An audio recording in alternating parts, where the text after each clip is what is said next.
Donc 26 novembre 2015, 50 ans après cette date historique, la France devient troisième puissance spatiale grâce au lancement du satellite Astérix avec le lanceur Diamant. À mes côtés, dans cette série d'entretiens et de témoignages, Michel Bouffard, vous avez été directeur du site d'Astrium ici, aujourd'hui c'est Airbus Defence and Space à Toulouse. Et donc vous m'avez dit juste avant qu'on commence que vous étudiez à l'époque de ce lancement. Est-ce qu'il a eu un retentissement ? Voilà, alors à l'époque j'étais à l'école d'ingénieur et j'ai commencé ma carrière en 67 et effectivement ce lancement et tout le retentissement a sûrement influé dans ma décision de passer faire de l'espace. Et en l'occurrence, quand je suis sorti d'école avec le diplôme, je n'ai eu de cesse que de trouver un stage à un endroit où on faisait du spatial. Donc j'ai prospecté le CNES et j'ai fini par trouver un stage au service d'astrophysique du CEA, du Commissariat à l'énergie atomique. Et depuis 1967, donc pendant 40 ans, puisque j'ai pris ma retraite en 2007, j'ai fait de l'espace, dont une bonne trentaine d'années de l'espace scientifique. L'espace scientifique. Et alors bon, Astérix n'était pas un satellite scientifique, mais est-ce que déjà à l'époque, vous, en tant qu'élève ingénieur, le grand public, est-ce que les gens percevaient l'importance qu'allait avoir le spatial plus tard ? Franchement, non. Franchement, non. Voilà. Non, franchement, je ne crois pas. C'était un rêve. On était tous admiratifs de ce qui se passait. Hein. Il y avait eu les Spoutnik quelques années auparavant. Il y avait les Américains. Il y avait la bagarre. Et effectivement, on était admiratifs que la France, avec ses petits moyens, puisse rivaliser, entre guillemets, avec les grandes puissances quelques années plus tard. Et on avait envie de faire partie de cette aventure. Maintenant, quant à mesurer l'évolution qui allait arriver derrière, non, franchement, ça serait présomptueux que de dire oui, on avait vu ça, on était Madame Soleil.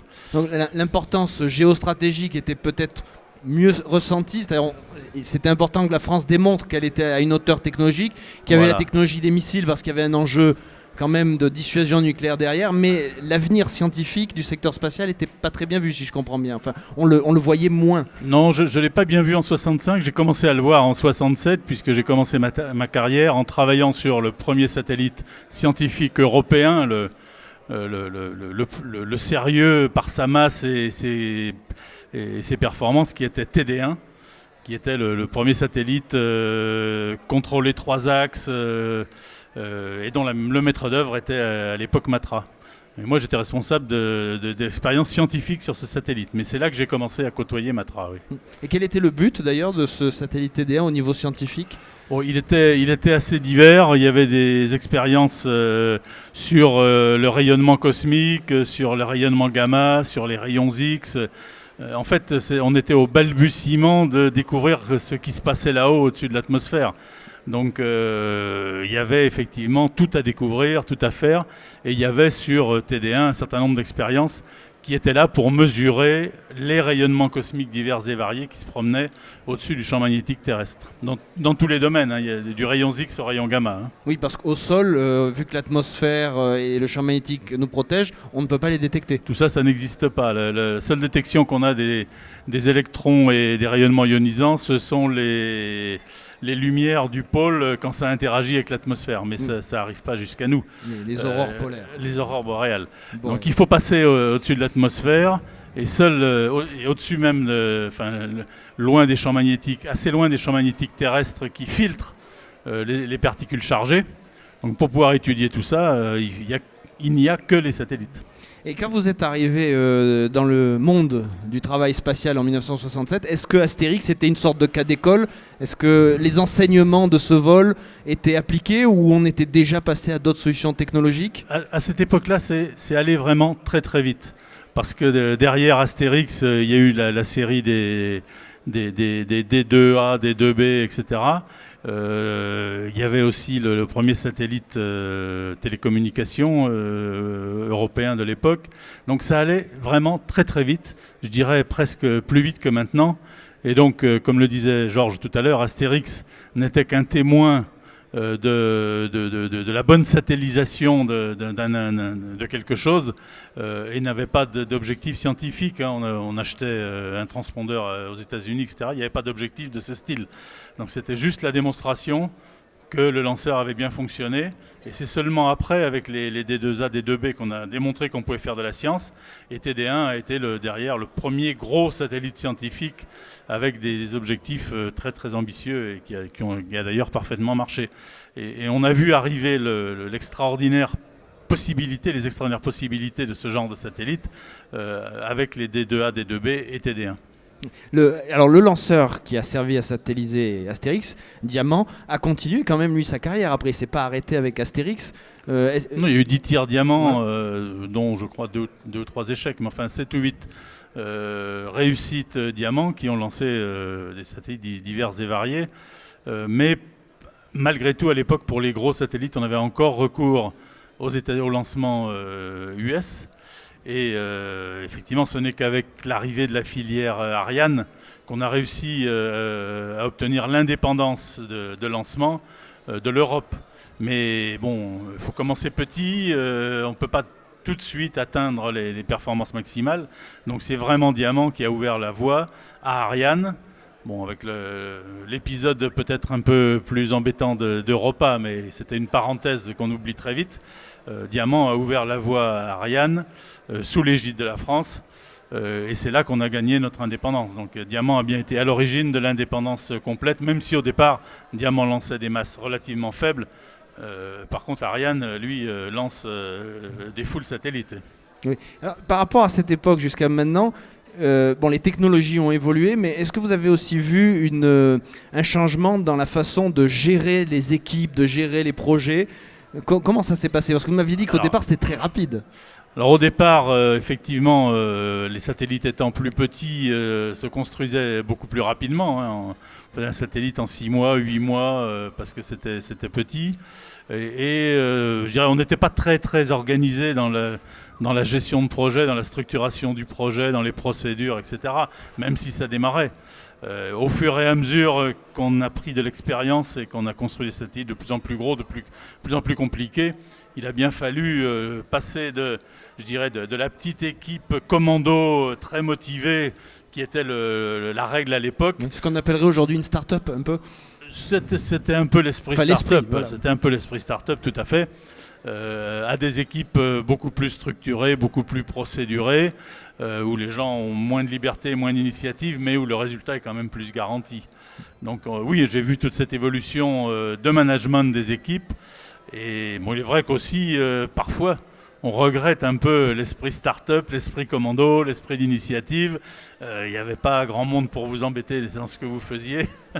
Et alors que maintenant, c'est quand même beaucoup plus structuré, donc beaucoup plus encadré. Oui, j'allais vous demander, vous avez commencé à répondre, est-ce que vous regrettez pas, est-ce qu'on n'a pas perdu un peu quelque chose, mais est-ce que c'était pas le prix à payer aussi pour des satellites de plus en plus ambitieux et de plus en plus performants ? Je ne sais pas si on a perdu. Ce que je sais, c'est qu'à notre époque de pionnier, quand on travaillait comme ça, c'était extrêmement motivant. On avait vraiment l'impression de faire les choses et de contribuer aux choses. Et on avait l'impression de se gérer nous-mêmes pour arriver à l'objectif. La motivation était très très grande, même si elle est grande encore aujourd'hui dans les équipes, hein, j'en suis convaincu. À l'époque, elle était c'était vraiment l'esprit start-up, oui. Et, on ne comptait pas les heures. Dans ces 5 décennies d'évolution qu'il y a eu, selon vous, quelles ont été, peut-être une ou plusieurs, je ne sais pas, des pivots technologiques, c'est-à-dire des avancées qui ont vraiment permis de décupler ce qu'on sait faire aujourd'hui ? Les avancées sont partout, oui. Dans tous les sens. Ceci dit, c'est quand même les avancées en électronique, dans la puissance des calculateurs, dans la miniaturisation de toute l'électronique. C'est ça qui permet quand même aujourd'hui de faire des satellites extrêmement puissants en termes de performance, dans des masses raisonnables. C'est, me semble-t-il, ce qui a le plus avancé.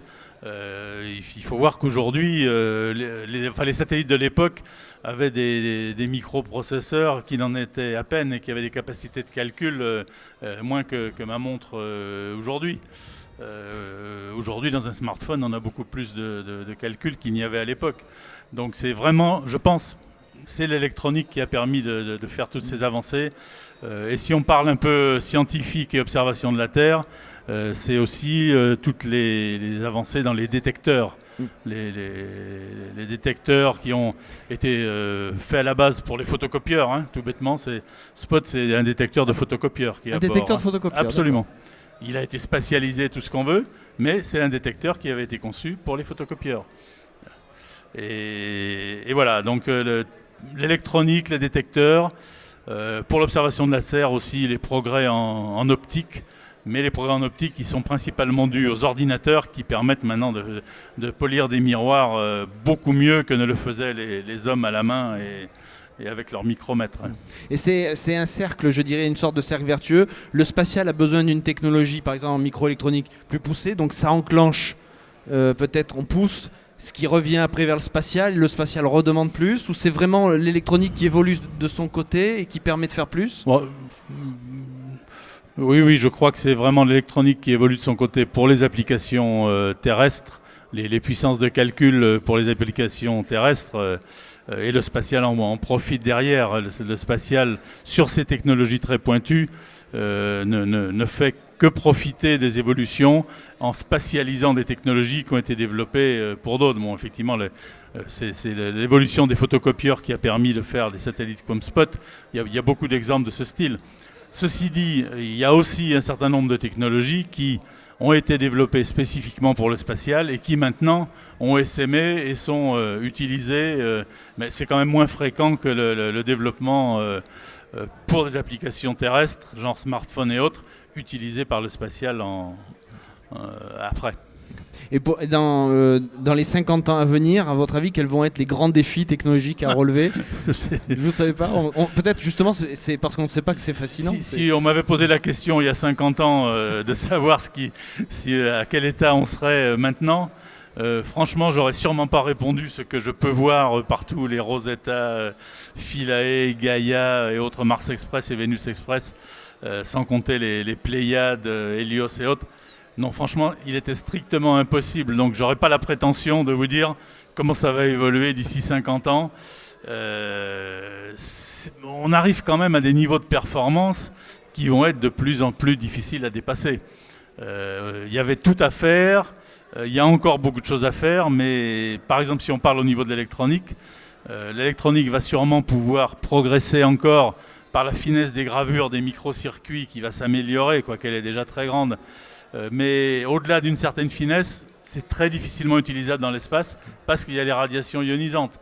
Donc on va avoir des limites spatiales, enfin pour l'utilisation spatiale, que n'auront pas les utilisateurs terrestres. Et donc on va être quand même limité de ce point de vue-là. Donc je ne pense pas qu'en 50 ans, alors peut-être que si, mais je ne pense pas que dans les 50 prochaines années, il y aura un gap d'évolution autant qu'il y a eu dans les 50 dernières années parce que c'est quand même de plus en plus difficile. Mais il est tout à fait possible qu'il y ait des cerveaux très brillants qui trouvent ce qu'on appelle les technologies de rupture, dont on n'a strictement aucune idée aujourd'hui et qui dans 10 ans vont révolutionner le spatial. Hein. C'est pas exclu du tout. Oui, fort heureusement, on n'est pas à l'abri d'une idée géniale. On n'est pas à l'abri d'une idée géniale, il y en aura sûrement. Merci beaucoup en tout cas, merci. Je vous en prie.